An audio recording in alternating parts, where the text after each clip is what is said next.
बिस्मिल्लाहिर्रहमानिर्रहीम अस्सलाम वालेकुम। थोड़ा अपना मेरा मंजर बाटा तुसी पे यूट्यूब चैनल चलता फिरता टीवी कोई दिन पहले ना मैं फेसबुक चलाई। फेसबुक ते मैं वेख्या भी एक मैनू ना इंटरफेस एक इस तरह का कोई नजर आया। दस्तक ऐप उत्ते नजर आई, उस ते क्लिक की ना, उत्ते लिखा होया जनाब ऑनलाइन लाइसेंस डायरैक्ट बनवाए।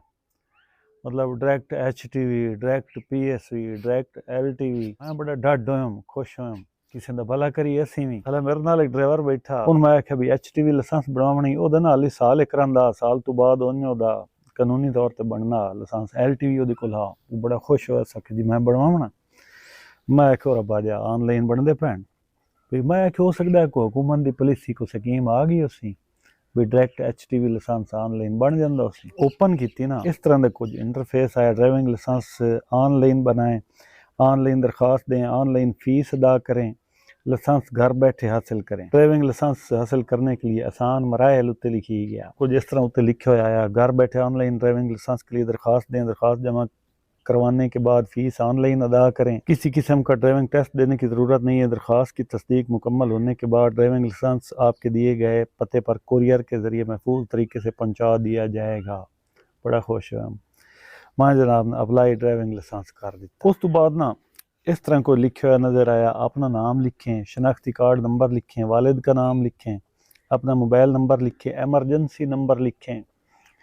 अच्छा मैं लिख दा गया सारा, शहर का नाम लिखें, सिटी, मुकम्मल पता रिहायश भी उसे पते ते तुहाडा लाइसेंस आने ने बन के। शनाख्ती कार्ड दा फ्रंट दी तस्वीर गल्लो, बैक दी तस्वीर गल्लो। जेड़े बंदे लाइसेंस होल्डर है, लाइसेंस जेड़ा बनवाइंदा पिया उसका फोटो चेक के गलो। मैं बेली का फोटो चिक्के लगा, उस बड़ा मुछा शुछा सैट किया भी लाइसेंस से फोटो आना, वो फोटो चेक के जो सारा डेटा फिल हो रहा तो ओके किया भी हूँ लाइसेंस साडा बनू है। ऑनलाइन कैटेगरी मुंतखब करें, लाइसेंस की कैटेगरी भी तुसा बनवाना केड़ा। उत्ते लिखे हुआ जी मोटरसाइकिल 3500 रुपये 5 सालों की फीस, कार मोटरसाइकिल जीप 7500 रुपया 5 सालों का। अच्छा LTV 12,400, HTV 12,400 ते PSV 14,000 रुपये। अच्छा एक जात मैं ये फीस वेखी, दूई जात जी फीस वेखी वो मुख्तलिफ दो वैबसाइट आन। दूई जात मैं बाद वेखी ना उदे होर फीस आ। हुण फराड का तरीका वेखो उन्होंने, वो भी तुहानूं विखाइना भी दूई जात किन्नी किन्नी फीस आ। मैं बेली नूं आख्या ड्राइवर नूं भी 12,400 रुपये लगने, तेरा लाइसेंस बन जासी। उस कोई मसला नहीं, तू बना, मैं तेन हुणे पैसे देना। मैं जनाब कैटेगरी सिलेक्ट करके ना HTV सिलेक्ट करके जिमें ओके किया ना, तो अगू लिखी के आ गया भी जेड़े 12,400 रुपये ना साडे जायज़ कैश ते सेंड करो।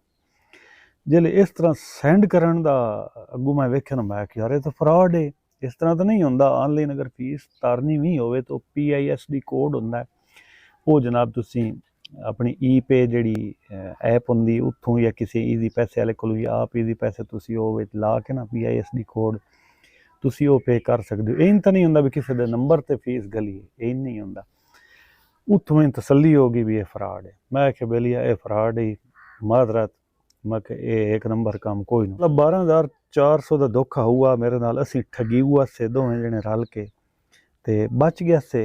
हक लाल दे पैसे आन, अल्लाह पाक बचावने आन ते बच गया से। अच्छा दूई जात जी दूई मैं वैबसाइट वेखी वो भी तुहानूं विखाइना भी उस ते फीसां दे की शेड्यूल लिखे हुआ है। मोटरसाइकिल 3300, उदे 3500 आ, इदे 3300 ही ने।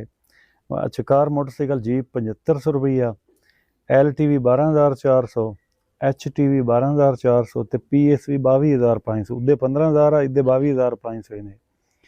मतलब फ्रॉड ही ने मेरा बिरा। फेसबुक ते अगर इस तरह की तुहानूं वैबसाइट नज़र आती है जी हुकूमत की वैबसाइट है ना DLIMS, इस तरह वह भी कोई शक्ल आती ने इदे, ये फ्रॉड ही ने। लाइसेंस तुसां अगर बनवाना है तो पहले जाके लाइन चक्करें मुडू पावन की लोड़ कोई नहीं। ठीक है सहूलत है लेकिन काई नहीं लोड़ पाऊ। हर जाते खिदमत मरकज़ कोई ना कोई तो तुहाडे नेड़े होसी। खिदमत मरकज़ पेट्रोलिंग चैक पोस्टां ते जिथे ये लिखे हुए होंगे ना खिदमत मरकज़, उत्थे तुसीं लगे जाओ। हुण तो पुलिस दी वैगनां जियां भी जांदियां जगह जगह ते जांदियां, हर एक इलाके दे जांदियां। उत्थे शनाख्ती कार्ड ले जाके लर्नर अप्लाई च करो, 42 दिन बाद तुसीं ट्राई दे के अपना लाइसेंस बनवा लो। इन्ना रफड़ा पवन की लोड़ कोई नहीं, ठगेवन की लोड़ कोई नहीं। तो ये साढ़े नाल स्कैम हुआ, फ्रॉड हुआ। मैं आख्या दोस्तों के नाल शेयर करा, चलो मेरी इस वीडियो बनावन दे नाल किसी का भला हो जाए। वीडियो पसंद आई होवे, मेरी एक काविश छोटी जी तुहानूं पसंद आई होवे, वीडियो लाइक कर सो, चैनल सबसक्राइब लाजमी कर सो। इंशाअल्लाह मिलते हैं जल्दी किसी और नवी वीडियो के नाल। अल्लाह हाफिज़।